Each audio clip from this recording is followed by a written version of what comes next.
I'll do it. I'll marry him. But don't you dare call it love, and don't you dare call it a choice because we both know what it is. Eleanor Wade said those words at 19 years old, standing at the edge of the only life she had ever known. Wearing a dress that belonged to someone else, holding flowers she hadn't picked, about to walk toward a man she had spoken 40 words to in her entire life. Her father's debt was real. The bank's deadline was real. Clayton Hartwell's offer was real. Everything else, the wedding, the vows, the ring, was a transaction dressed in white, and every single person in that church knew it. If this is your first time here, please subscribe to our channel and follow this story all the way to the end. And drop a comment letting us know what city you're watching from. I love seeing how far this story travels. The dress didn't fit. That was the first thing Eleanor Wade noticed when her mother fastened the last button at the back of her neck. The fabric pulled wrong across her shoulders, the hem dragging half an inch too long across the floorboards, the waist cinched in a place that wasn't her waist at all. It had belonged to her Aunt Vera, married off young in a different county during a different hard season. Now it belonged to Eleanor, and it fit her the way borrowed trouble always fits, close enough to wear, wrong enough to feel every second. "Hold still," her mother said, and her voice had that particular flatness that meant she was not going to cry, had already decided she was not going to cry, and was holding the decision with both hands so it wouldn't slip. "Mama." "Hold still, Eleanor." She held still. Through the single window of the back room at First Methodist, she could hear the town settling into the pews. She could hear boots on the wooden floor, the creak of the old bench near the door that had been creaking since before she was born, the low murmur of voices that people think are quiet, but never really are. She had grown up in Callow Creek. She knew every voice in that building. She knew exactly what they were saying without hearing a single word clearly. Her father was already waiting at the front. Thomas Wade, 52 years old, with the hands of a man who had worked land his whole life and the posture of a man who had recently stopped believing that work would be enough. He'd been different since the bank notice came. Quieter, slower. Like something inside him had folded up and gone somewhere she couldn't reach. Eleanor loved her father.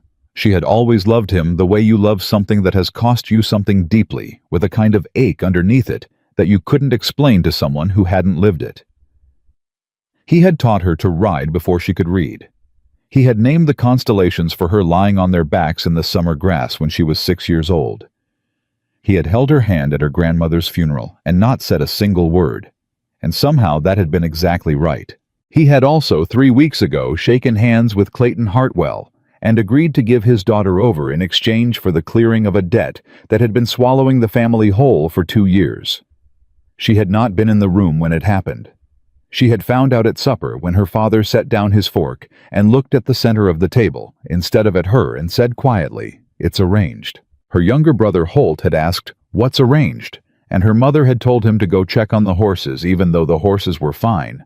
And then her father had explained it in the careful, measured tone of a man who has rehearsed what he is going to say, but not how he is going to feel while he is saying it. The bank was calling in the note. The land would go. The house would go. Everything Thomas Wade's father had broken his back to build in this valley gone before the first frost. Clayton Hartwell had approached him at the feed store, had said he understood the situation, had said he was a fair man and a practical one, and that he was looking to remarry, and that he had a proposition if Thomas was willing to listen. Thomas had listened. "You didn't ask me," Eleanor said when her father finished. "No," her father said. "I didn't." The silence that followed was the loudest thing she had ever heard in that kitchen. "She's 19, Thomas," her mother said softly. Not an argument exactly, more like a fact laid out on the table for everyone to look at. "I know how old she is." Her father picked up his fork again. He didn't eat. "It's done." Eleanor had sat at that table for a long time after everyone else got up. She sat and looked at the grain of the wood and felt something moving through her that she didn't have a name for. It wasn't only anger, though. There was anger in it. It wasn't only fear, though. There was plenty of that. It was something bigger than both. It was the feeling of a door closing on a room you hadn't finished living in yet. She had cried that night. Once. Into her pillow quietly, the way she had learned to cry when she was small and didn't want her parents to hear. Then, she had gotten up in the morning and started deciding how to survive it. Gay. Clayton Hartwell arrived at the church in a dark jacket and clean pressed trousers, and the first thing Eleanor noticed about him, before she noticed his face, before she noticed the size of him, before she noticed anything else, was that he waited. He stood at the altar, and he waited. He did not pace. He did not check his watch. He did not look toward the back of the church with any particular expression of impatience or anticipation. He simply stood and waited, the way a man waits who has learned somewhere along the way that things arrive in their own time and that rushing them changes nothing.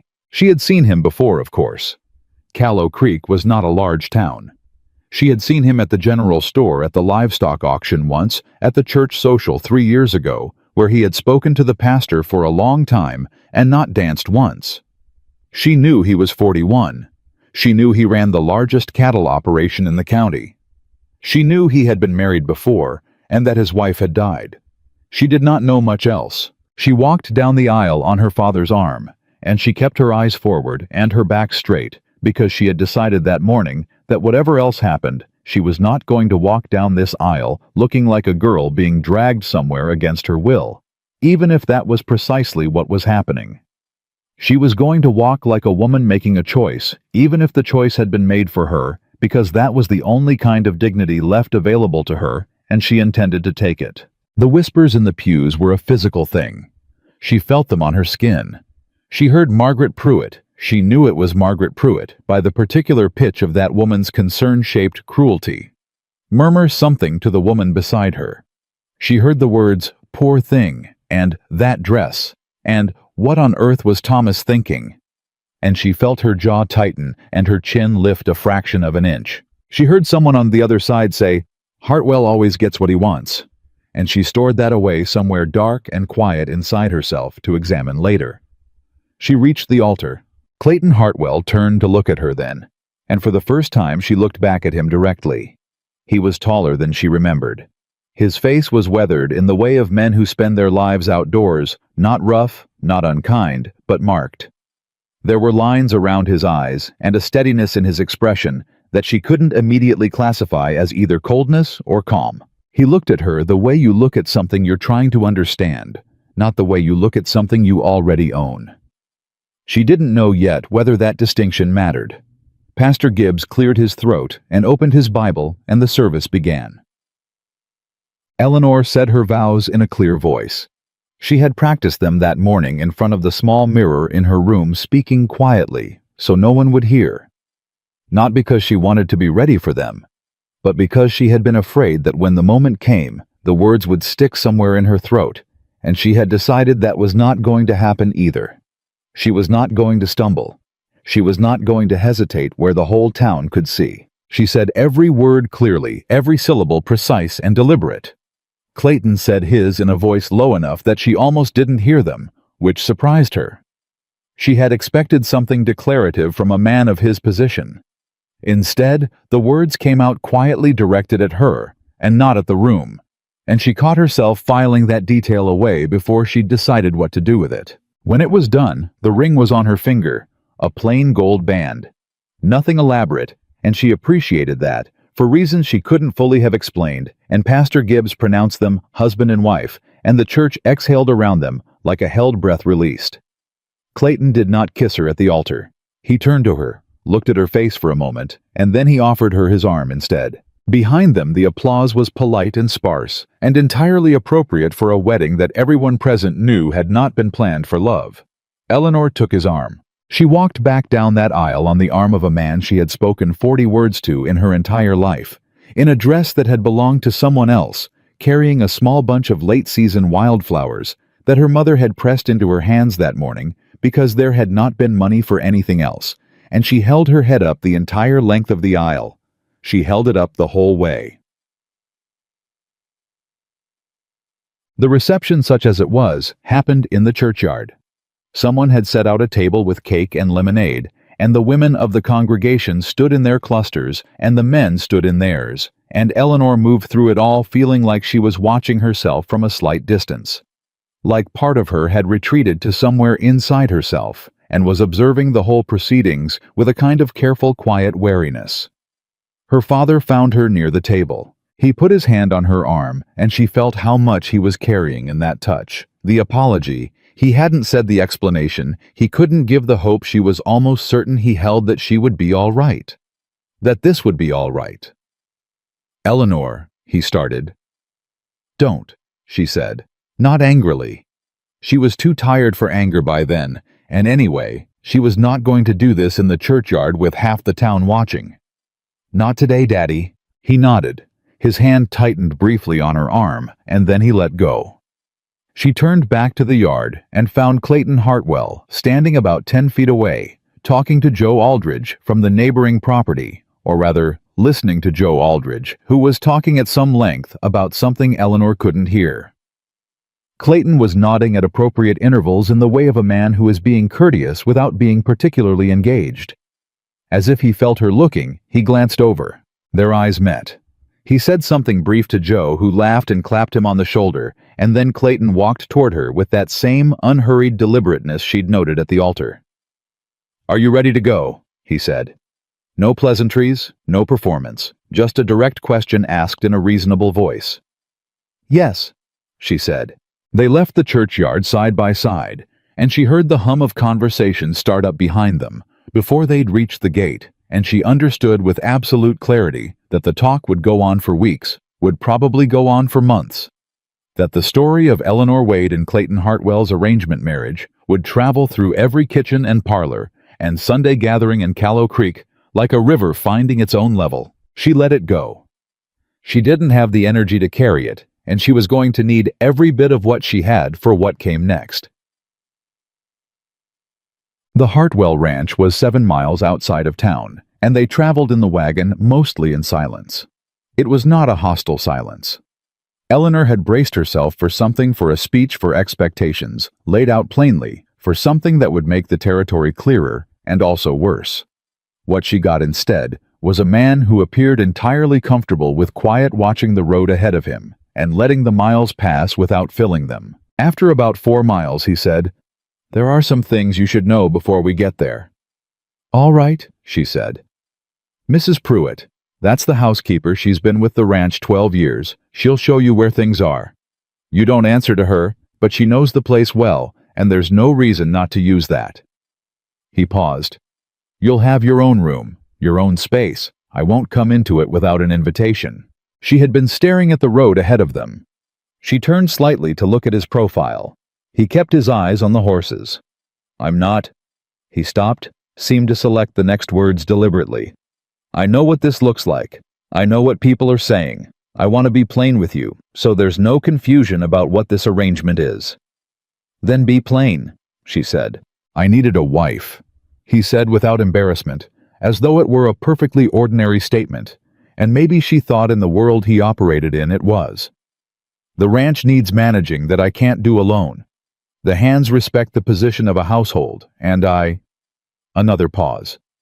"I've been alone a long time. I wasn't looking for a transaction. I was looking for a partnership." Eleanor absorbed this. "A partnership," she said. "Between a man who has everything and a girl with nothing. Between a man who has land and resources and no family," he said, "and a woman who has capability and good sense and no security. Those aren't nothing." She looked at him for a long moment. He still didn't look at her. Still watched the road, and she realized, she respected, that the way he wasn't trying to perform the conversation, wasn't trying to make it into something it wasn't. "I have conditions," she said. Something changed almost imperceptibly in his posture. Not defensiveness. Something closer to attention. "Go ahead." "I want to write to my family without asking permission. I want to visit them on my own terms." "Done." "I want to know what's happening with the finances of this ranch, not to interfere, to understand." A brief silence. "Done." "And if this doesn't work—" She stopped, felt the weight of what she was about to say. "If this becomes something I cannot live in, I want to know there's a path forward that doesn't leave me worse than I came to you." He was quiet for a moment longer than the previous answers. "I won't trap you," he said finally. "That's not what I'm building." She turned back to the road. She didn't know yet whether she believed him, but she had said what she needed to say, and he had answered without flinching, and that was more than she had expected from this day. The ranch came into view around the last turn, wide and settled, and established in a way that her family's land had never quite managed to be. And Eleanor Wade now, Eleanor Hartwell looked at it and breathed in and out once slowly. She had survived the day. That would have to be enough for now. The first week was an exercise in learning where the edges were. Not the edges of Clayton's patience, she had not yet found those, and she was honestly uncertain whether they existed in the way she'd feared, but the edges of the life she had stepped into. The ranch ran on a rhythm as fixed and unforgiving as a clock, and every person on it knew their part in that rhythm. And she was the single element that didn't yet. Mrs. Pruitt was 60, stout, brisk, and entirely without sentimentality. She showed Eleanor the kitchen and the larder and the supply room and the linen cabinet with the efficient thoroughness of a woman who had shown people around this house many times and intended to show them around many more. And she answered every question Eleanor asked with complete accuracy and not a single additional word. At the end of the first day's tour, Mrs. Pruitt had looked at her steadily and said, "I don't involve myself in personal matters, Mrs. Hartwell. That's not what I'm here for. But I'll tell you what I told Mr. Hartwell when he hired me.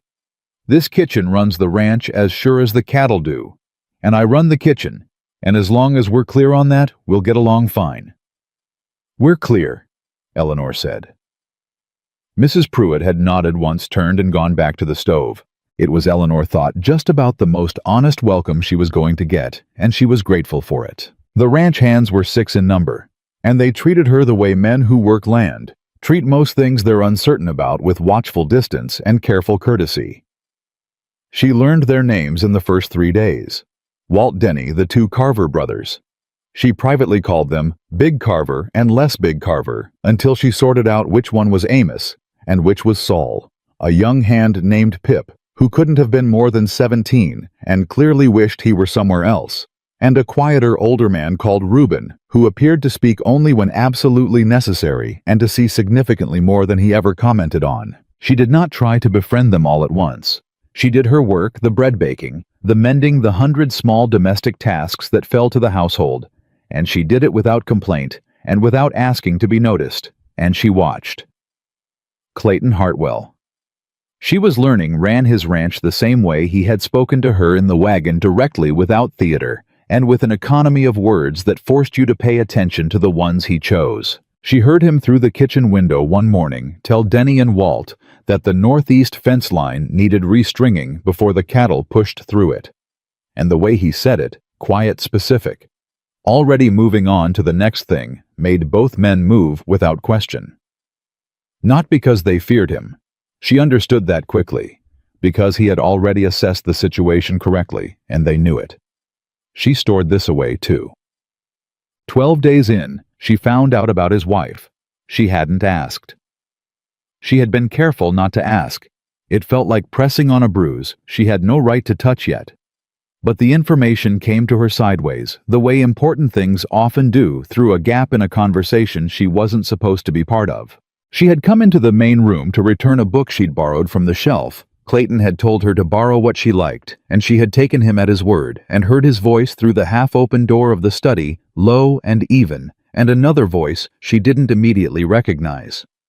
"Just saying, it's a strange business, Clayton.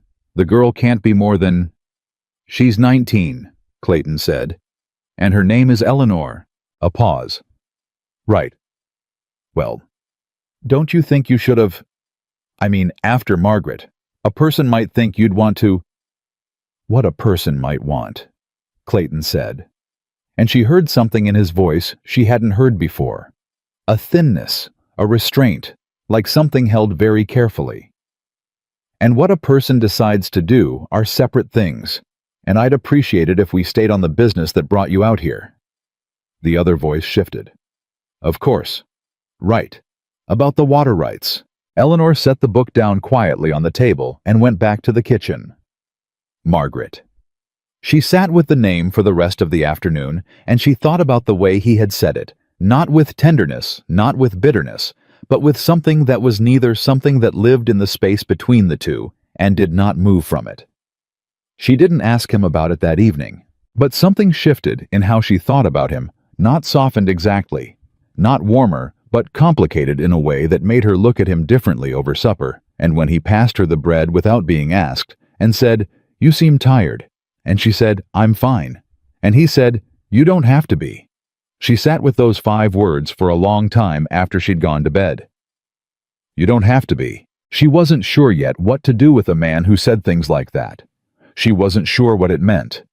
But she was beginning to understand that the story she had told herself about this arrangement, the story where she was the trapped one and he was the captor, and the ranch was the cage, was not the only story available, and that the edges of this life were not where she had originally drawn them. She lay in the dark of the room that was hers, in the house that was not yet home, in the life she had not chosen, and she stared at the ceiling and thought about those 5 words.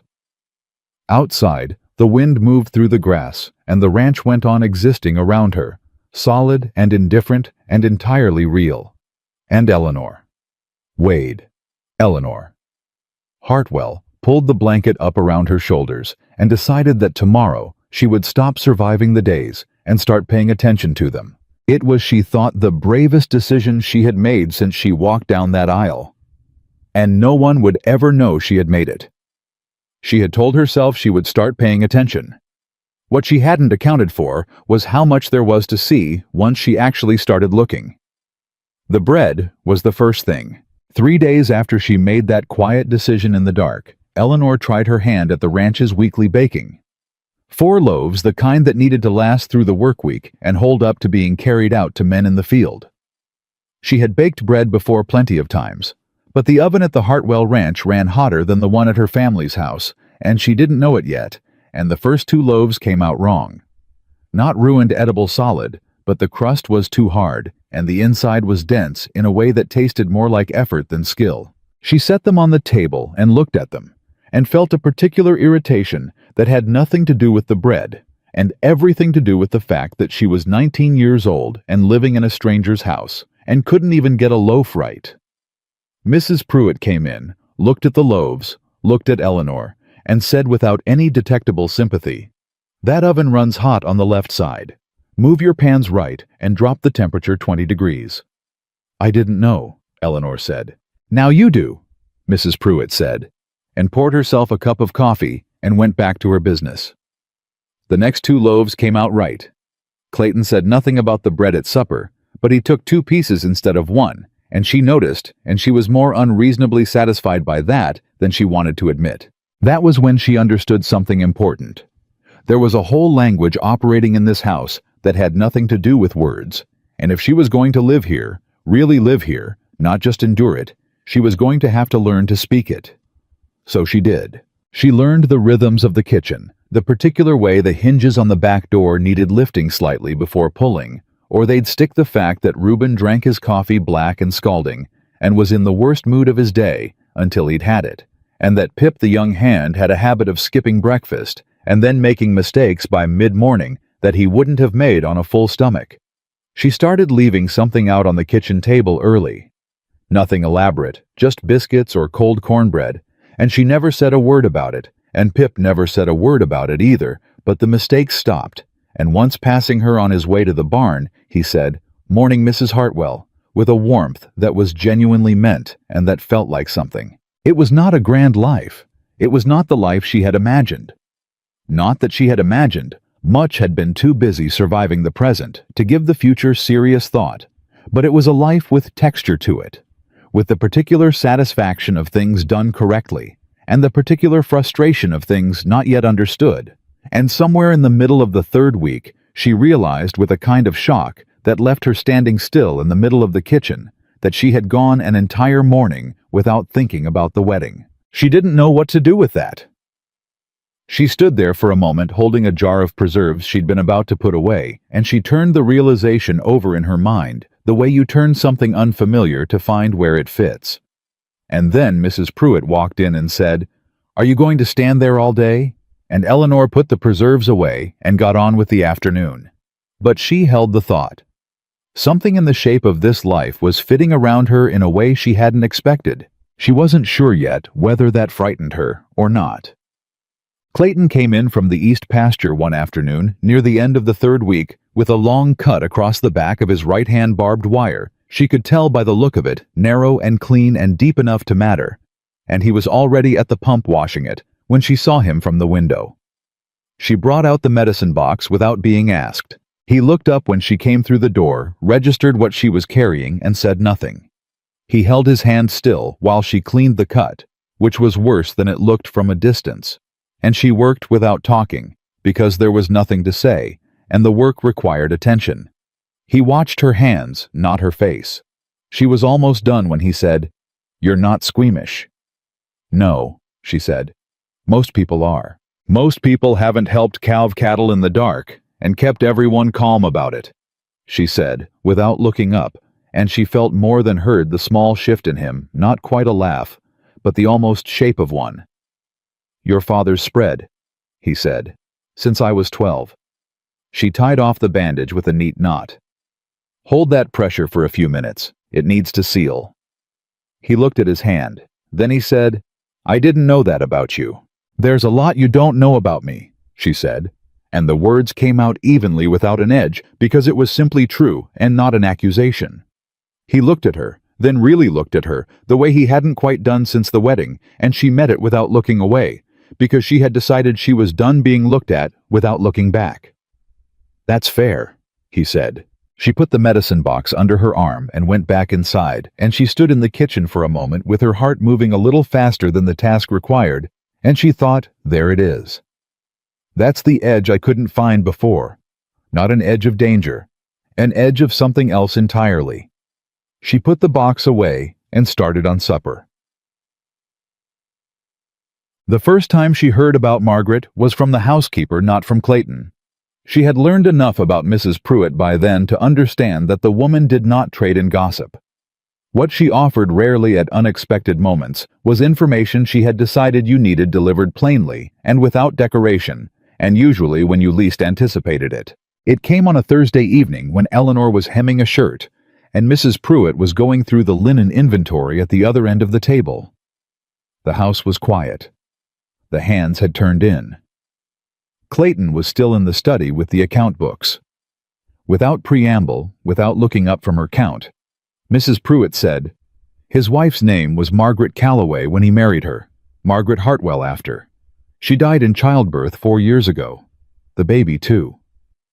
Eleanor's needle stopped. "The baby was a son," Mrs. Pruitt continued in the same tone she might have used to report a weather forecast. "He had a name already. William."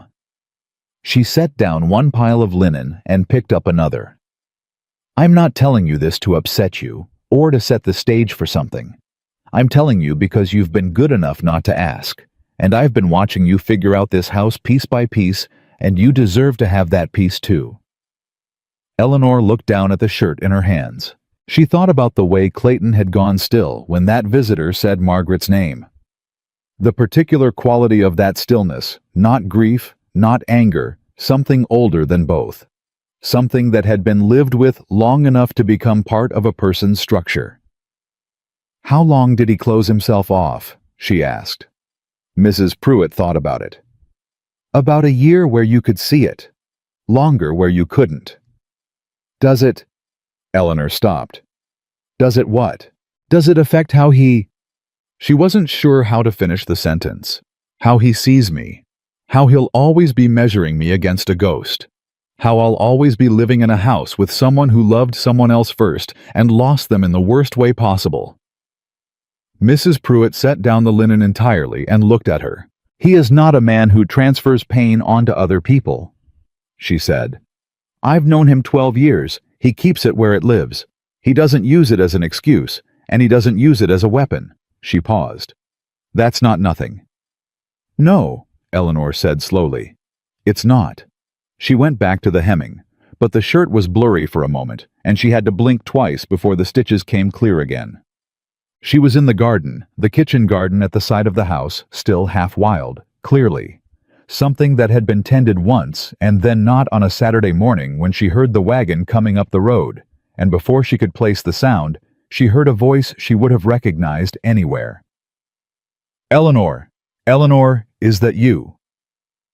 Her brother Holt standing up in the wagon bed waving both arms like a signal fire. She was through the gate and running before she'd made the decision to run, and she caught him as he jumped down and hugged him hard enough that he made a noise of surprised protest, and she didn't let go for a long moment.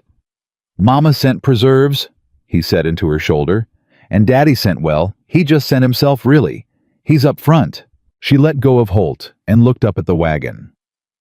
Her father was climbing down slowly from the seat, and when he straightened and looked at her, she could see the question in his face, the real question, the one underneath everything, the one he would never ask directly, because he wasn't built for direct questions when they mattered too much. "Are you all right?" She looked at him for a moment. She thought about the kitchen, the bread pips biscuits Mrs. Pruitt, and her 12 years of straightforward honesty. She thought about Clayton's hand, and the almost laugh, and, "There's a lot you don't know about me." She thought about Margaret and William, and the year you could see it, and the years you couldn't. "I'm all right," she said.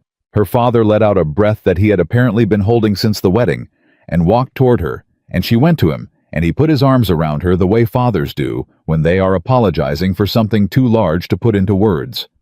She let him. She decided in that moment that the apology was enough. Not because what had happened was right, because she was still here, and so was he, and the land was still there too, and she did not have the energy for a grudge that would cost them both more than they had to spend. They had coffee in the kitchen. The four of them she'd gone to get Clayton, and he'd come without question, wiping his hands on a cloth and setting aside whatever he'd been doing, and she watched her father and Clayton talk.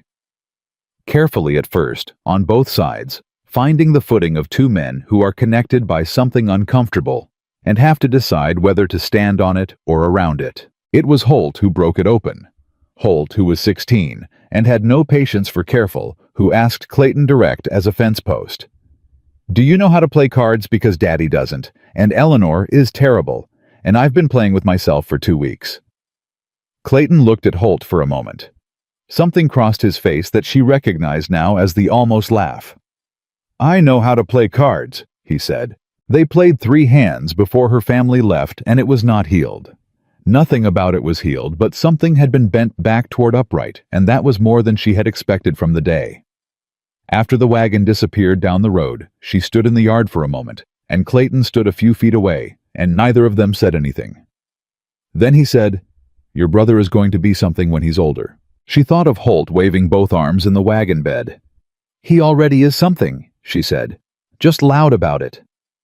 Clayton looked at her with that clear, assessing quality she was starting to identify as the way he actually saw things, not performance, just attention. "You love them," he said. "Yes," she said simply. "Good," he said, and walked back inside. She stayed in the yard a moment longer. Good. Not a threat in it, not a warning. Just good. As though a person loving their family was simply a right thing, a real thing, something to be valued and not managed. She was going to have to reclassify this man again. She could feel it. It was Denny who started it. She was at the general store in town, 3.5 weeks after the wedding, collecting the monthly order when she heard him behind her talking to a man she didn't know. A rancher from the next county, judging by his hat. And Denny's voice was the carrying kind, even when he was trying to keep it down. "Yeah, Hartwell bought himself a wife, what can I say? Girl's family was about to lose everything. Convenient timing." The man said something she couldn't hear. Denny laughed. "Oh, she's doing fine, don't get me wrong. Does her work keeps the house. Like a good hired hand with a ring on her finger, I guess." She finished giving her order to Sam behind the counter. She paid for it. She stacked everything into the crate with steady hands. And then she turned around. Denny saw her and went the particular color of a man who has just realized what he's done. She looked at him for a moment, at the man beside him, at the 2 or 3 other people who had gone quiet and were waiting to see what she would do. "Denny," she said pleasantly. "Mrs. Hartwell," he said with all the enthusiasm of a man expecting to be hit. "I hope the fence work on the northeast line is coming along," she said. "Mr. Hartwell mentioned it needed to be done before the week's out." A pause. "Yes, ma'am." "Good." She picked up her crate. "Don't let me keep you." She walked out of the store and loaded the wagon and drove the 7 miles back to the ranch without letting her hands shake, which took more effort than she would like to admit. Not because of what Denny had said, she had known people were saying things like that, had always known, but because of the particular quality of hearing it out loud, having it shaped into words that were carried on another person's breath and aimed in your general direction. She told Clayton that evening, not because she needed him to fix it. She was clear on that with herself. She told him because she had decided she was not going to manage information about her own life away from the person she was supposed to be partnered with, because that was exactly the kind of distance that would make this arrangement into the cold transaction everyone already believed it was. He listened without interrupting. His face when she finished was still, but she knew now that still was not the same as absent. With him still meant he was processing something with more care than it would look like from the outside. "Do you want me to say something to him?" he said. "No," she said. "I handled it." He looked at her. "I know," he said. "I'm asking because you might want me to anyway." She thought about it honestly. "No," she said again. "But thank you for offering." He nodded. Then he said, "For what it's worth, what he said wasn't true. Neither part of it." She met his eyes. "I know," she said quietly. And she did. That was the thing that surprised her most as she went to bed that night. Not that he had said it, but that she had already known it before he did. That somewhere in the past 3 weeks, the shape of this life had impressed itself on her enough that she could tell the difference between what it was and what people who didn't live it believed it to be. She was still not certain of many things. She was not certain of the future, or of how feelings grew in people who had come together like this sideways and under pressure without the normal architecture of courtship and choice. But she was certain of the bread, the cut hand, the almost laugh, the good, the 5 words in the dark.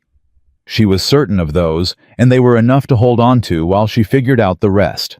Outside the ranch went quiet, and the stars came out sharp over the valley, and Eleanor Hartwell lay in her room and listened to the sound of a house that was slowly, incrementally, without ceremony or announcement, beginning to feel like it had a place in it that was hers.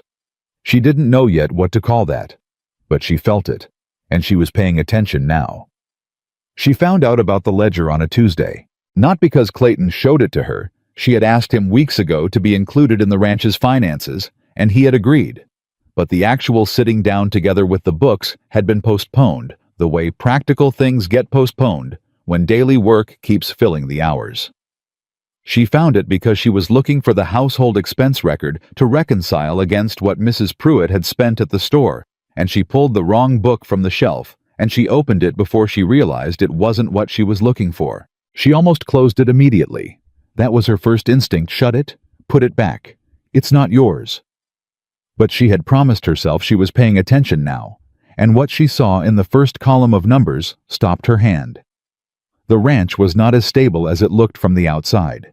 Not failing nothing in those columns said failing, but stretched. 3 years of thin winters and a cattle market that had gone soft in ways that didn't show up in the visible prosperity of the land and the buildings and the herd. The kind of financial pressure that a man could hold quiet for a long time if he was careful and private and ran a household where no one asked too many questions. She stood there for the long moment with the ledger open in her hands, and she thought about the particular quality of Clayton Hartwell's practicality, the way he managed everything with the same deliberate economy. Nothing wasted, nothing performed, including his own worry. She thought about a man who had sat across from her father and cleared a debt he didn't need to clear at a cost that was more than it appeared. She thought he needed this to work, not just companionship, not just a household managed. He needed the stability of a functioning partnership at a time when everything else was requiring more of him than he had to give alone. She put the ledger back exactly where she found it. That evening at supper, she said, "I'd like to go over the books with you this week, when you have time." He looked up from his plate. "I pulled the wrong one by accident this morning," she said directly, because she was not going to lie to him about it. "I didn't read it thoroughly, but I saw enough to know that you're carrying more than you're letting on, and we made an agreement." The silence lasted about 4 seconds. "Saturday morning," he said. "After breakfast." "All right," she said. He looked at her for a moment longer than necessary, not with suspicion, with something she was beginning to recognize as the expression of a man recalibrating, adjusting an assumption he hadn't realized he was still holding. Then he went back to his supper, and she went back to hers, and the conversation was over. But something had shifted in the temperature of the room, and they both felt it. Saturday came and they sat at the table in the study with the account books between them, and Clayton walked her through everything: the cattle numbers, the land payments, the supplier agreements, the places where the last 2 years had been absorbed by careful management, but where another bad season would start to show. He spoke plainly, without apology, without the particular pride that makes men over-explain or understate. He laid it out the way it was. She listened, and she asked questions when she needed to, and she did not offer false reassurance or pretend the picture was better than it was, because she understood by now that was not what he needed from her. At the end of it, she said, "The kitchen garden." He looked at her. "It's not being used properly. It could be producing more than it is, and what it produces could cut the supply costs down not significantly, but consistently." She had been thinking about this for 2 weeks ever since she'd first seen the garden going half to waste. "I want to take it over completely, expand it. I know how to keep a kitchen garden, and I want to put in chickens, not a large operation, just enough for eggs and some meat through the winter. I can manage it without adding labor costs." He was quiet for a moment. "That's a real contribution," he said. "I know," she said. "That's why I'm proposing it." Something moved in his expression. Not the almost laugh this time. Something quieter and more complete than that. He said, "Then it's yours." Just like that. No committee. No qualification. Yours. She walked out of the study, with that word sitting warm and specific in her chest, and she went directly to the neglected kitchen garden, and stood in it, with her hands on her hips, and felt for the first time since the wedding, like she was standing on ground that had a shape to it she could work with. The town social happened on the 3rd Saturday of the month. Always had, and Eleanor had known it was coming, the way you know a weather system is coming. You can see it on the horizon, and you feel it in the air before it arrives. She had not been back to town since the incident at the general store. She had not avoided it deliberately. But she also had not rushed. Clayton asked her the Thursday before if she wanted to go. Not whether they were going, whether she wanted to. She noticed the distinction. "Yes," she said. "I think we should." He nodded. "But I want to go as myself," she said, "not as a woman being managed through it." He looked at her steadily. "I wouldn't manage you," he said. "You walk in there and you're who you are. I'll be next to you, that's all." She believed him. They went. The social was held at the Grange Hall, and it was exactly what she had known it would be. 40 people who had known each other for 20 years, organized into the invisible geometries of small-town life, and 2 of those people were Eleanor and Clayton Hartwell, who had been married 6 weeks and were still being read by every set of eyes in the room. She felt it from the moment they walked in. The particular stillness that passes through a room when something people have been discussing privately suddenly becomes present.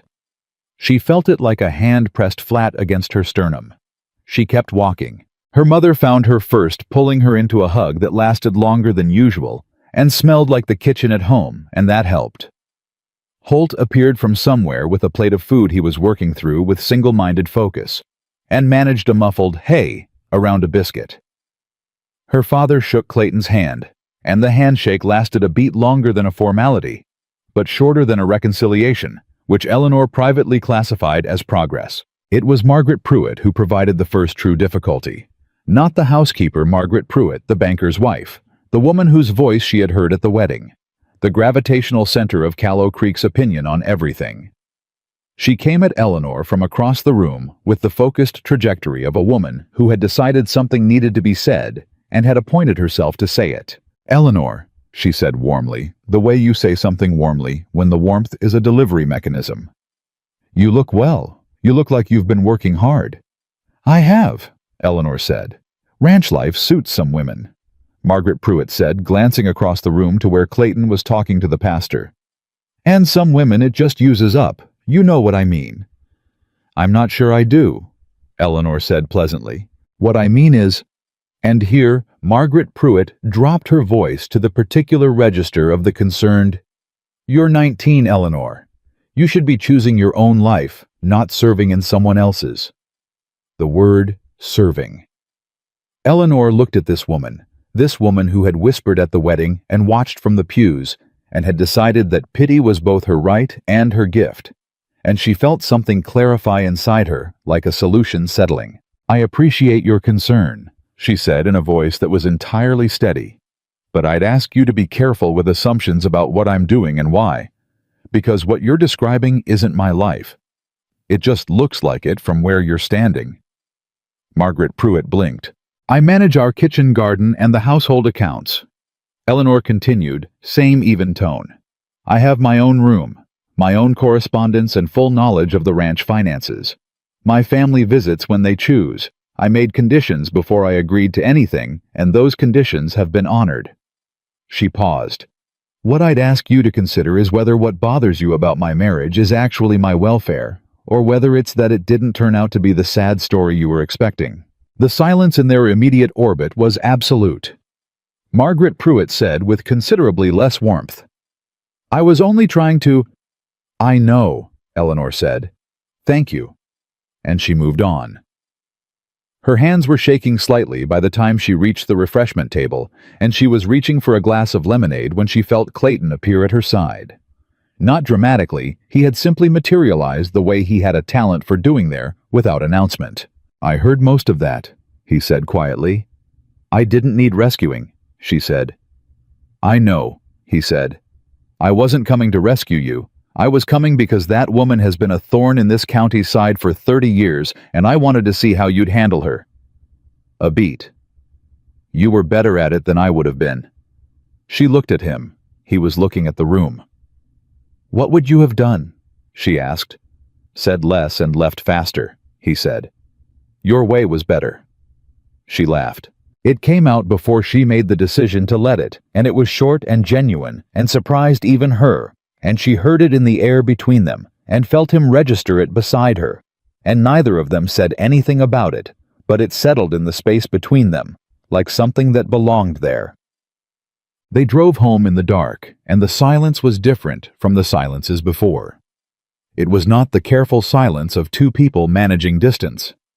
It was the comfortable silence of two people who have been through something together and come out the other side and don't need to narrate it. About halfway home, Clayton said, "She's right about one thing." Eleanor waited. "You didn't choose this," he said, "and I've tried to make it livable, but I don't know if I've ever acknowledged that out loud. That you came here without a choice, and you've made something real out of it anyway, and that's not a small thing." She sat with that for a moment. "I made the bread work," she said finally. "You made more than the bread work," he said quietly. She didn't answer.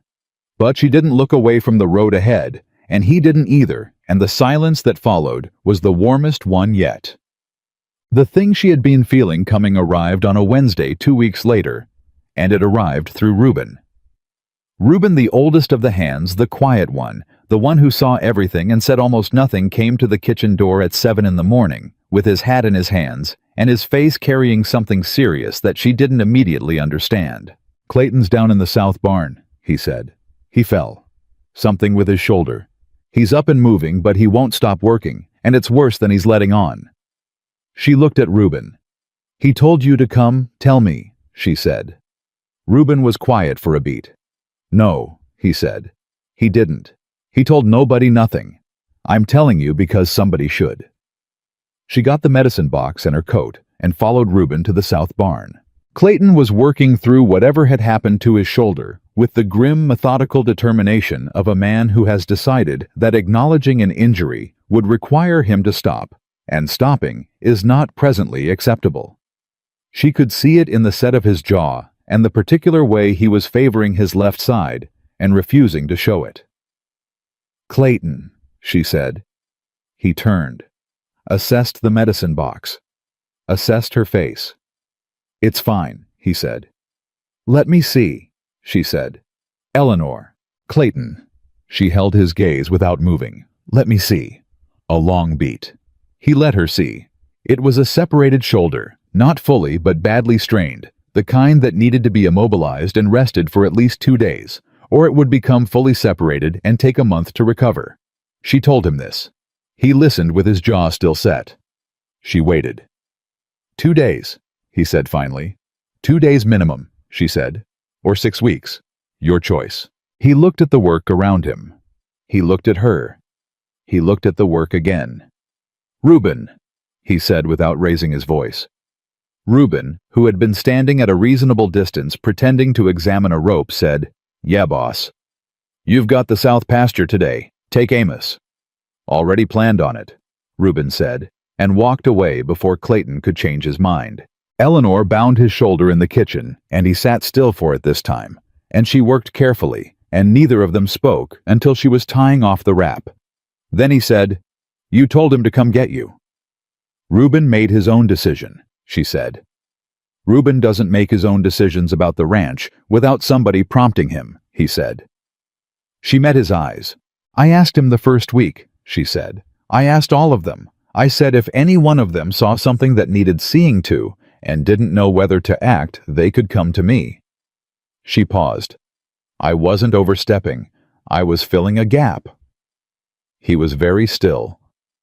"I wasn't sure how you'd take that," he admitted. "I know," she said. "That's why I didn't tell you." The look on his face then was something she had not seen from him before. Not recalibration this time. Not the almost laugh or the careful attention. Something that was more open than those. Something that was close enough to undone that she looked away from it. Not because it made her uncomfortable exactly, but because it felt like something that deserved its own space, and she wasn't sure yet what to do with that much honesty aimed at her. She put the medicine box away. "Thank you," he said behind her. "You'd do the same," she said. "I would," he said. "But that's not why you did it."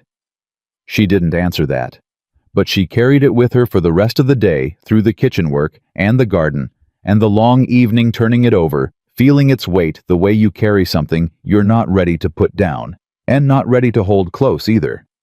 She cared about what happened to him, not because they were married, not because the ranch required it, not because she was still the girl at the altar trying to survive the week.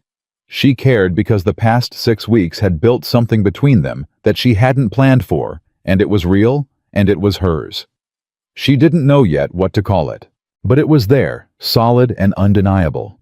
The way the ranch itself was solid and undeniable, the way the bread rising in the oven and the garden taking shape, and Pip saying, "Morning, Mrs. Hartwell," and Reuben coming to the kitchen door, all of it was there, growing out of difficult ground into something she hadn't expected but could no longer imagine being without. She lay awake that night for a long time, not with fear like those first nights, not with the particular exhaustion of surviving a day she hadn't chosen, but with something that had more energy in it than that, something that was asking her a question she wasn't quite ready to answer yet, but could no longer pretend she hadn't heard. Outside the ranch was dark and quiet, and hers in a way that still surprised her when she let herself feel it fully. And somewhere down the hall, a man with a bound shoulder who didn't know how to ask for help had let her help him anyway. She thought that might be the most important thing that had happened yet. The shoulder healed in 3 days, not 2, because Clayton Hartwell was the kind of man who counted rest as a personal failing and pushed back into work the moment he could lift his arm past 90 degrees without his face going white. Eleanor said nothing about it. She had made her position clear, and he had heard it, and the decision was his to make. But she watched quietly, the way she had learned to watch everything on this ranch, with attention that didn't announce itself. What she noticed was that he worked differently now, not slower, not less, but with a kind of awareness that hadn't been visible before, a slight adjustment in the way he positioned himself near the other hands. The way he delegated one or two tasks that he would previously have absorbed without comment. As though the 2 days of enforced stillness had shown him something about what happened when he stopped, and the answer had not been collapse. The ranch had kept moving. She had kept it moving. She didn't say that either. But she filed it away in the growing catalog of things that were true between them without having been spoken. It was Reuben who said it, as he sometimes said things sideways almost to himself while doing something else entirely. She was coming out of the garden one afternoon when he passed her on his way to the water trough and said without looking directly at her, "Man used to do everything himself, like the whole operation would fall apart if he turned his back. Hadn't noticed him letting go of things before you came." He kept walking. She stood with that for a moment, then went back inside. That evening she asked Clayton over supper whether he had always run the ranch alone the way he did. He looked at the question from a few angles before answering. "It was easier to be certain than to trust," he said. "When you've had things fall apart, you get careful." "And now?" she asked. He picked up his coffee cup, set it down, said, "Now I'm learning that careful and alone aren't the same thing." She didn't respond to that immediately. She finished her supper and cleared the plates and went about the evening, and it was only later in her room that she let herself sit with what he had said long enough to feel the full weight of it. He was trusting her, not just with tasks, not just with the house and the accounts and the garden. He was trusting her with the parts of himself that had calcified over 4 years of grief and solitude and running everything through sheer stubbornness, because there had been no one else to run it with. She lay in the dark and thought, "I trust him too." The realization arrived without drama. It wasn't a revelation exactly, more like finally seeing a thing that had been standing in the room for weeks. She trusted him. She trusted the way he kept his word. She trusted the consistency of him, the fact that he was the same man at the dinner table as he was in the south barn and in the study, with the account books, and standing next to her at the town social. There was no gap in him between public and private, and for a woman who had grown up in a world full of people who performed one thing and lived another, that consistency was not a small gift. She was 20 years old in 3 weeks. She had been married for 8 weeks, and she was lying in her room in the dark, falling in love with her husband, and she had not seen it coming until it was already entirely here. She pressed her hands flat against the quilt and breathed. "All right," she thought. "All right."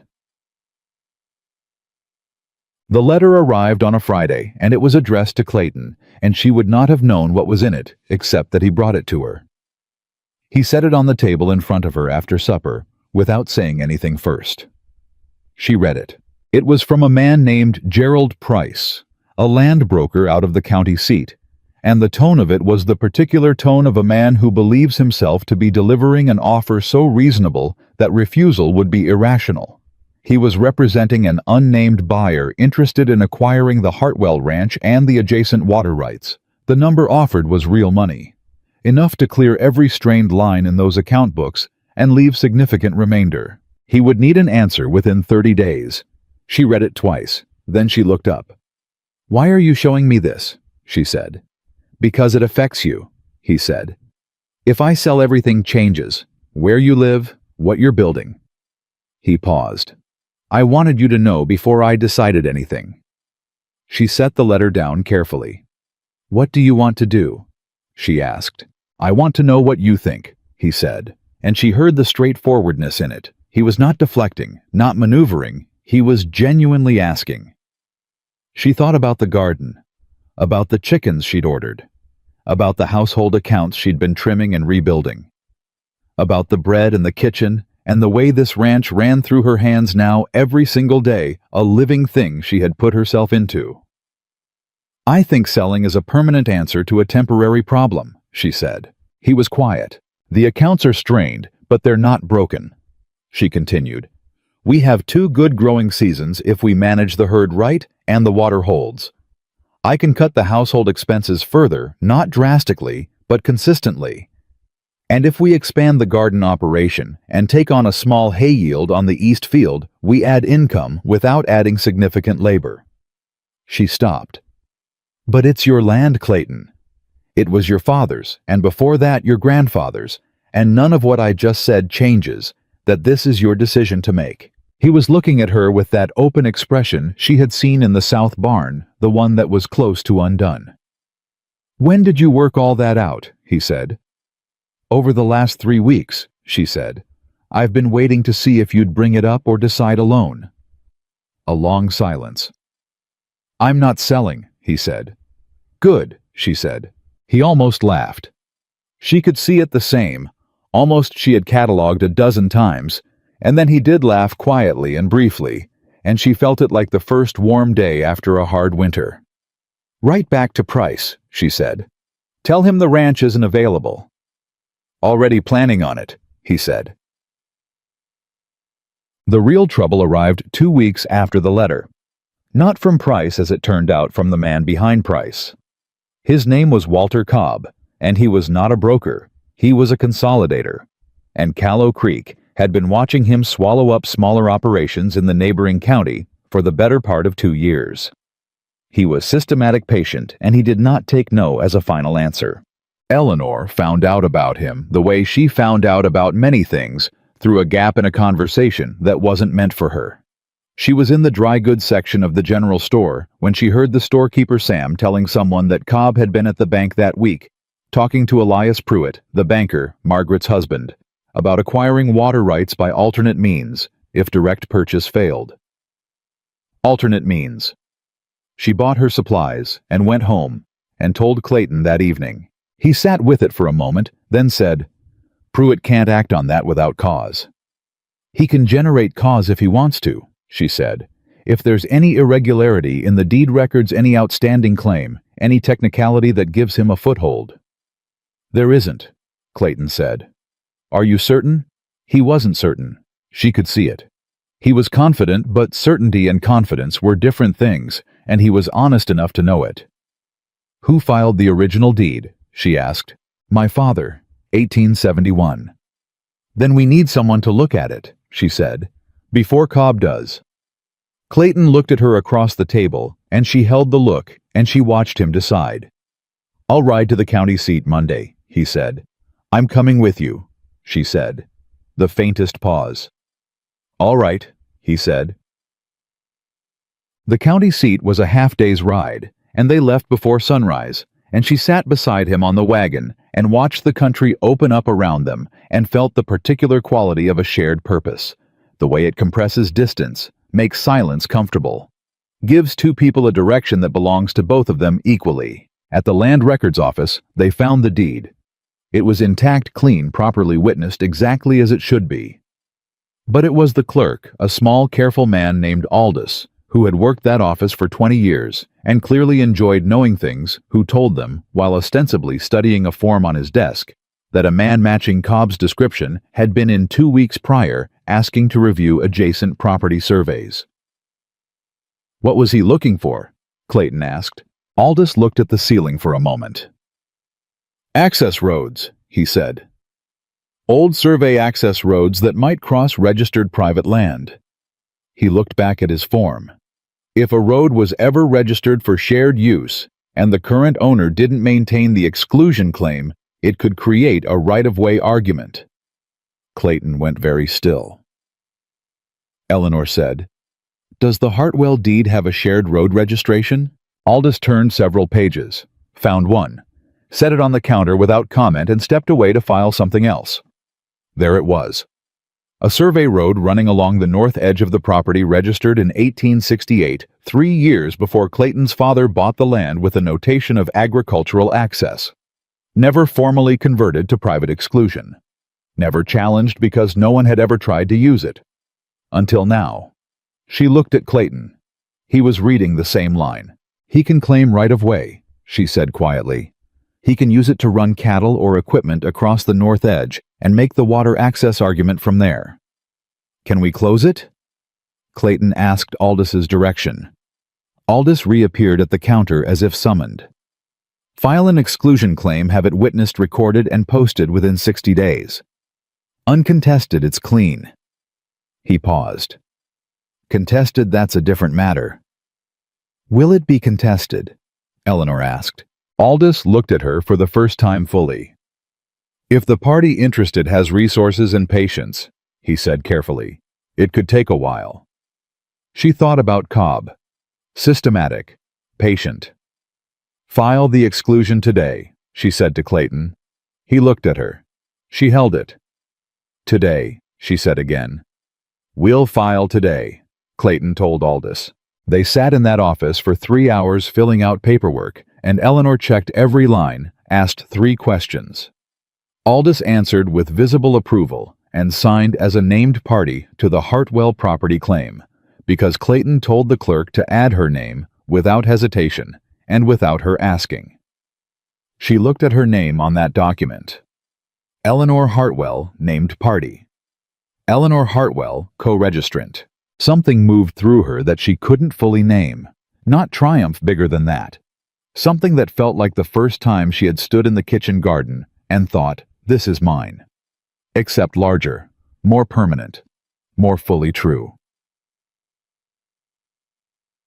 On the ride home, when the county seat was well behind them and the road ahead was open and quiet, Clayton said, I wouldn't have caught that. You might have, she said. Not in time, he said. She let that sit for a moment. I had been thinking about how Cobb would move, she said. Not specifically about the road, but about where a man like that looks for leverage when a direct offer fails. He looks for what the owner doesn't know about their own land. She paused. That's why I said we needed to look at the deed. How did you know to think that way? He asked. She considered the question honestly. My father lost his footing because he didn't know exactly what he had until someone else was already standing on it, she said.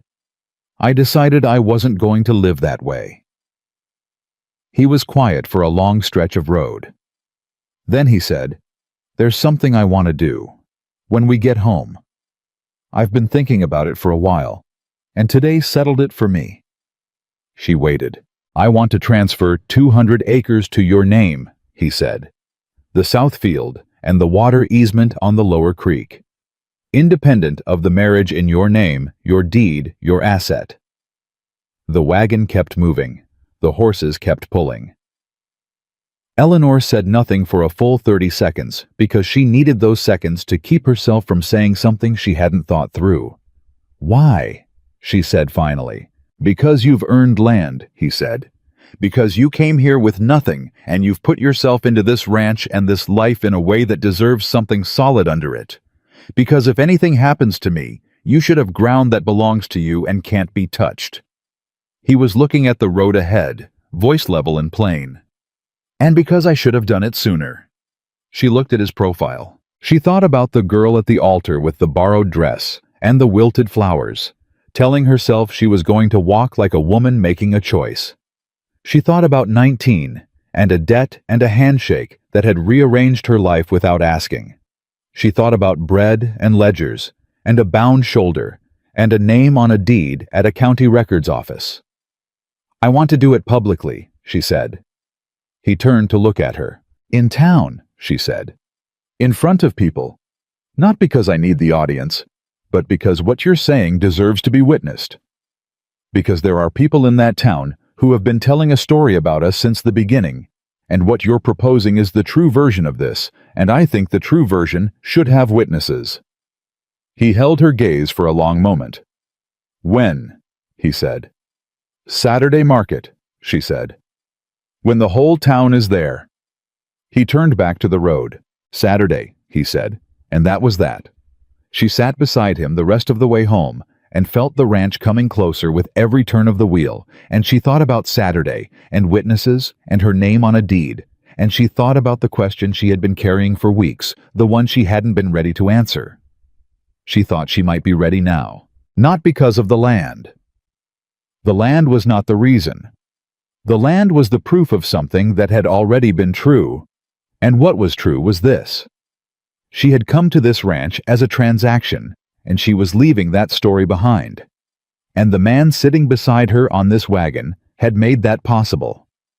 Not by being everything she had dreamed of, she was too practical for dreams, but by being exactly consistently, entirely himself.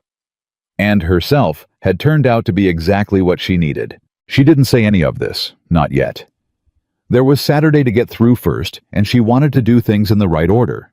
But she held it warm and certain all the way home.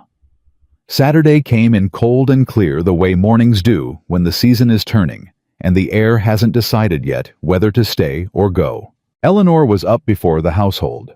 She dressed without rushing, chose her own clothes, not the borrowed dress, not anything that had belonged to someone else. And she stood in her room for a moment before going downstairs, and she looked at the woman in the small mirror, and she did not look away. She looked like herself. That was the thing she noticed most. Not the girl who had gripped wilted flowers at the altar. Not the 19-year-old who had walked into a stranger's house calculating how to survive it. The woman in the mirror had a particular quality of settledness, a groundedness that had not been there before, and Eleanor recognized it the way you recognize something you grew yourself, because you put the work in, and you watched it take shape, and now here it was, standing in the glass, looking back at her with steady eyes. She went downstairs. Clayton was already at the table with his coffee, and he looked up when she came in, and she saw him take in the fact of her not as an assessment, not as an appraisal, but the way a person looks at something they are glad to see in the morning. And he said, "You ready?" "Yes," she said. Mrs. Pruitt put a plate in front of her without being asked, and refilled Clayton's coffee without comment, and Eleanor ate her breakfast and felt the day gathering itself around her, steady and purposeful and entirely real. The Saturday market in Callow Creek was the town's weekly heartbeat. Every shop open, every farmer with something to sell, every family with somewhere to be. It was the place where news traveled fastest, and where things witnessed became things known, and that was exactly why she had chosen it. They arrived mid-morning when the market was at full volume. She felt the shift when people saw them coming. Not a dramatic hush, more like a collective redirect of attention, the way a room full of people who have been talking about you recalibrates when you walk in. She had been at enough of these markets before her wedding to know the geometries of this town by heart, and she knew which faces would tighten and which would open, and which would do the particular performance of studied neutrality that meant they were watching hardest of all. She walked beside Clayton through the center of it, and she did not shrink. Her father was there with Holt near the seed merchant's table, and Holt saw her first and raised a hand, and her father turned and nodded, and she felt the thread between them still tender, in places still not everything it had been, but real and intact and continuing to mend. Clayton exchanged greetings with the men he knew, and she spoke to the women she knew, and they moved through the market the way a couple that has learned each other's rhythms moves without consulting, without performing, just existing in the same space with a familiarity that did not need to announce itself. It was Margaret Pruitt who provided the first collision of the morning. She came at them from the dry goods side, her husband Elias half a step behind her, a thin, careful man whose face had the look of someone who had long since learned to follow the weather rather than predict it. Margaret's eyes went to Eleanor first, then to Clayton, then back to Eleanor with a brightness that was entirely too interested to be casual. "Clayton," she said warmly. "And Eleanor, what a morning to be out." "Margaret," Clayton said. "I was just saying to Elias," Margaret began, and then something made her stop. Not Clayton's expression, which was civil and unchanged. Something in Eleanor's. Is something happening today?" "Yes?" Eleanor said pleasantly. "There is." Margaret looked between them. "What sort of something?" "The public sort," Eleanor said, and moved on. She heard Margaret say something to Elias behind her, and she did not turn around. Clayton had arranged it quietly and efficiently in the way he arranged everything a word to the pastor, who had a natural talent for gathering people around something, and a word to Sam at the general store, whose front steps were elevated enough to be seen from most of the market. By the time they made their way there, about 30 people had already drifted into the general orbit without being entirely sure why. Eleanor stood beside Clayton on the steps, and she looked out at the faces of Callow Creek, her town, the town she had grown up in, the town that had whispered about her and watched her and constructed a story about her life that was almost entirely wrong, and she felt no anger. Not anymore. What she felt was something clearer and less complicated than anger. She felt ready. Clayton spoke first. He did not raise his voice. He never needed to. There was something in the particular register of how he spoke that made people go quiet to hear it, and they went quiet now. "Most of you were at my wedding 10 weeks ago," he said. "And I know what most of you thought about it. I know what's been said." He paused, not defensively, just allowing the fact of it to sit in the air where everyone could acknowledge it. "I'm not here to argue with any of that. I'm here because there's a truth about that marriage that this town doesn't have, and my wife has earned the right to have it said publicly." 30 people were absolutely still. "I came to Thomas Wade with a proposition because I needed a partner, and he needed help," Clayton continued. "That's the accurate version of what happened. I paid a debt that was going to take his land, and I want to be plain about this, not to buy his daughter, to give her a choice. Because what I proposed to Eleanor before she agreed was exactly that, a choice. Conditions. Her own room. Her own correspondence. Full knowledge of this ranch's finances. And a promise that if this life became something she couldn't live in, she would not be left worse than she came to me." He looked at the crowd. "She made conditions. I agreed to them. She came to the ranch on her own terms, and in the 10 weeks since she has run. The household managed the accounts, expanded the kitchen garden, caught a legal threat to our land that I would not have found in time, and ridden with me to the county seat to protect what my grandfather built."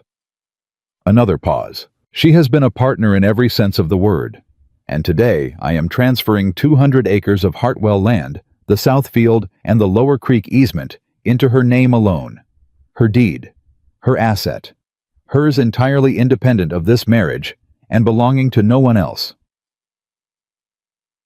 So, the silence in the market was the kind that has weight. Eleanor looked at the faces and saw them moving, saw the recalibration happening in real time, saw the story people had been holding, getting disrupted, saw Margaret Pruitt's expression go through 3 distinct phases before settling into something complicated and still. She saw her father's face.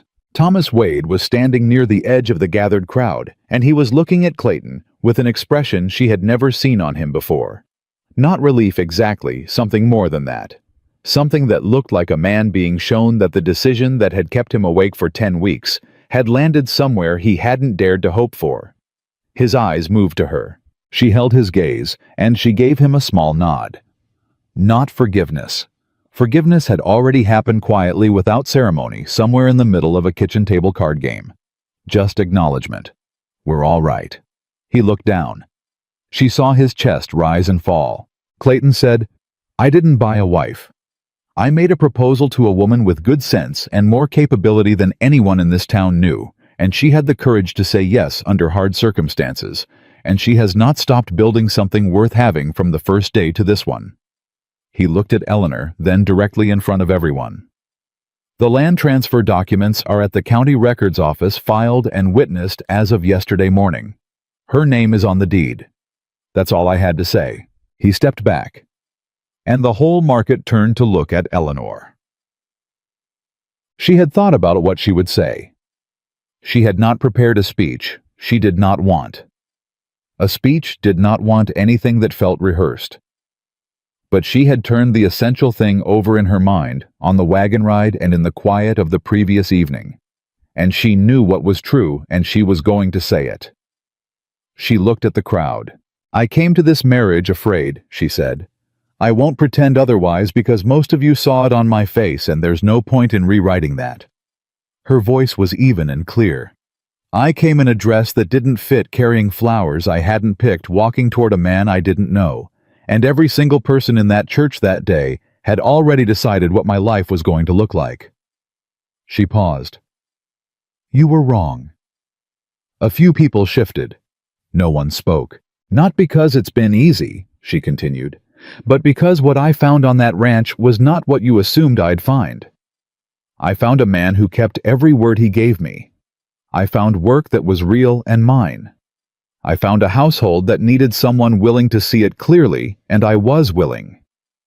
She looked at her father briefly, then back at the crowd. I stay on that ranch because I choose to. Not because I was bought, not because I have nowhere else to go, not because I don't know my own mind. Because I looked at the life in front of me, and I decided it was worth building. She straightened slightly. I want you to have that truth. Not because I owe it to you, I don't.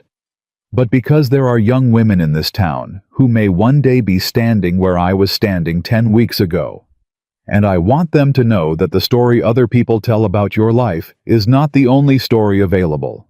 You get to write the one that's true. The market was absolutely silent. And then her brother Holt, 16 years old and entirely without self-consciousness, said from somewhere in the crowd, "That's right," in the casual tone of someone confirming an obvious fact, and the tension broke and a few people laughed, and then several more, and the particular frozen quality of the moment dissolved into something warmer and more human. Clayton was beside her then. She hadn't heard him move. He had just arrived the way he arrived at things without announcement. He stood next to her, and their arms were touching, and neither of them moved away. Elias Pruitt, of all people, started to applaud. It was tentative at first, the clapping of a man doing something his wife had not approved in advance. And then a few others joined, and then more. And by the end, it was most of the market. And it was not polite applause. It was the kind that comes from people who have been given permission to feel something they were already feeling. Margaret Pruitt was not applauding. But she was not looking cruel either. She was looking at Eleanor with an expression that was harder to read than anything she'd worn before. Something that might, if given time, become genuine respect. It wasn't there yet. But the door to it was open in a way it hadn't been. That was enough.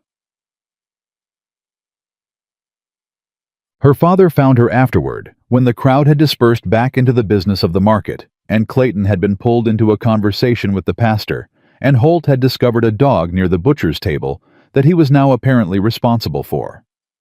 Thomas Wade stood in front of his daughter and looked at her for a long moment. "I owe you more than I can say," he said. "You owe me a conversation," she said. "When you're ready, not today." He nodded. "Is she good? Eleanor? Is it actually good?" She thought about everything she could have said. The bread and the ledger, and the bound shoulder, the ride to the county seat, her name on the deed, Clayton's voice saying, "I'm not selling, and she has earned land and yours entirely." "It's good, Daddy," she said. "It's genuinely good." He pressed his lips together and looked away for a moment, and she saw his eyes go bright, and she put her hand briefly on his arm, and then let him have the moment without watching it too closely, because some things a person needs to feel without an audience. When he looked back at her, he was composed. "Clayton Hartwell," he said with the tone of a man updating a previous assessment, "is a better man than I gave him credit for." "Most people are," she said, "when you give them the right conditions." Her father looked at her like he was seeing her new.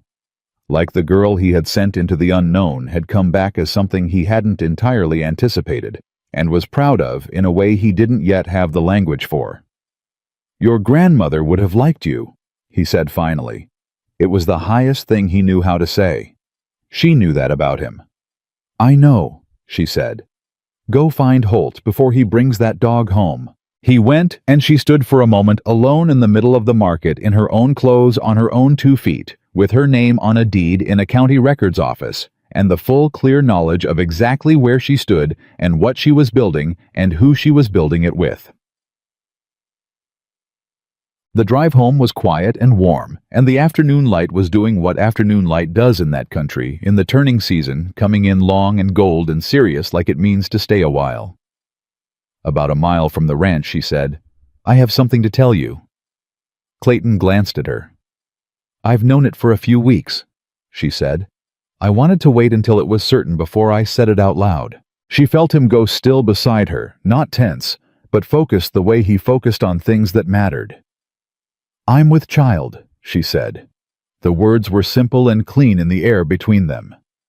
Clayton did not speak immediately, and she did not fill the silence, because she had learned to trust his silences, had learned that they were not absence but presence, not withholding but processing, and whatever was moving through him in that moment was real and worth the time it needed. When he stopped the wagon, she understood. He stopped it on the road a mile from the ranch with no particular reason except that he needed to be still. He sat with his hands on the reins, and he looked straight ahead, and she could see him breathing. Then he said, Are you well?" "I'm very well," she said. He turned to look at her then, and his face was open in a way she had only seen glimpses of before. All the careful management of expression set aside, just the man underneath it, raw and real, and trying to contain something too large to contain quietly. "I didn't think—" He started and stopped. She knew what he hadn't thought. 4 years. Margaret, William. The particular weight of hoping for something after you have lost it at the worst possible cost. "I know," she said quietly. His jaw moved. He looked at his hands on the reins, then back at her. "I'm going to be—" He stopped again. "You're going to be with me through it," she said firmly. "Both of us. Every part of it." She held his eyes. "I'm not afraid, Clayton. And I need you to not be afraid either. Not for my sake. You're allowed to feel everything you're feeling about this. But I need you here with me, not back there with the fear." Something settled in him. She watched it happen. "Here," he said. "I'm here." "Good," she said.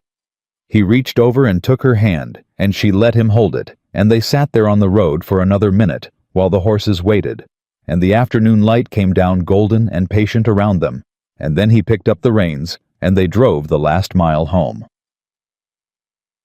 Spring arrived. The way spring always arrives on that land, not gently, but insistently pushing through whatever the winter had left behind, with the particular stubbornness of living things that have decided they are going to grow regardless. Eleanor planted the expanded garden herself, the same way she had planned it all winter, more organized. Now better laid out with the rows she had measured on paper, becoming real rows in real ground. And she worked them in the mornings while Clayton managed the cattle and the hands worked the outer fields, and the ranch breathed around her the way it had been breathing since she arrived, steady and ongoing and entirely alive. She was 3 months along, and she felt well, and she told Mrs. Pruitt, who said, "About time there was something to plan for," and immediately began reorganizing the household schedule with the focused energy of a woman who has been waiting for a project of appropriate scale. Pip had grown 4 inches over the winter, and was no longer the youngest hand in the yard, because they'd taken on a boy of 15 named George, who reminded Eleanor of Pip at his most uncertain, and she started leaving 2 plates of biscuits out in the mornings, and said nothing about it. Reuben, when she told him about the baby, looked at her for a moment and said, "He'll be good at it." Then he went to tend the horses, and that was that. Holt came on a Sunday, and was so visibly thrilled at the prospect of being an uncle that he fell off the fence he was sitting on, demonstrating something, and Clayton, who had seen it coming, caught him by the collar before he hit the ground, and Eleanor laughed so hard she had to sit down. Her father came too. He came more often now. He and Clayton had found a language between them that was not the language of debt and apology, but the language of men who respect the same woman and are learning to respect each other through her. And they talked cattle and weather and fence lines with the ease of people who have decided to move forward instead of standing in place. The conversation she had told him she needed the real one. The harder one happened on a Tuesday afternoon in the kitchen when it was just the 2 of them. And it was not as difficult as she had feared, because her father did not defend himself, and she did not accuse him. And what they built in that hour was not the restoration of something old, but the beginning of something new, which was better anyway. "I'm proud of you," he said at the end of it. "I was always proud of you. I need you to know I never stopped being." "I know, Daddy," she said. "I always knew." On the last day of planting season, when every row was in the ground, and the kitchen garden had become the established productive thing she had planned it into, Eleanor walked out to the south field, her 200 acres. The deed with her name on it, the water easement, running clear along the lower creek, and she stood at the edge of it, and she looked at it. She was 20 years old. She had been married for 4 months. She was carrying her first child. She had her name on land that would outlast her and her husband, and the opinions of every person in Callow Creek who had told a story about her life from the outside. Clayton came to stand beside her. She had heard him coming across the field, his boots on the dry grass, unhurried. "What are you thinking?" he said. "That I'm going to need more fence posts on the east side before the summer," she said. He looked at her sideways. She smiled. "And that I'm glad," she said. "That I'm genuinely, completely glad." He looked out at the field. "So am I," he said. In that plain, direct, entirely honest voice that had been the same on the wagon and in the study and at the market and on the road when he stopped and took her hand. The same voice she had been learning since the beginning. The voice she had come to trust more than any performance of feeling, because it never performed anything. She took his arm. They stood together at the edge of what was theirs. Not possession, not transaction, not the arrangement that Callow Creek had decided it was, but a life that two people had built out of difficult ground with hard work and kept promises and the particular grace of choosing each other every day in all the ordinary and extraordinary ways that choosing never stops. The field lay before them, green and beginning, and the creek ran clear at the far edge, and somewhere behind them, the ranch went on with its breathing, and the rows in the garden held their seeds in the dark earth. And Eleanor Hartwell stood on her own land, with her husband's arm under her hand, and her child growing quiet and certain inside her, and she knew with the full, grounded, unshakable certainty of a woman who has learned exactly what she is made of, that she was exactly where she had chosen to be. Not because someone had arranged it, not because she had no other choice, but because she had looked at this life and recognized it as hers, and she had claimed it, and she had built it, and it was good. And that every difficult, unexpected, entirely real piece of it was the truest thing she had ever owned.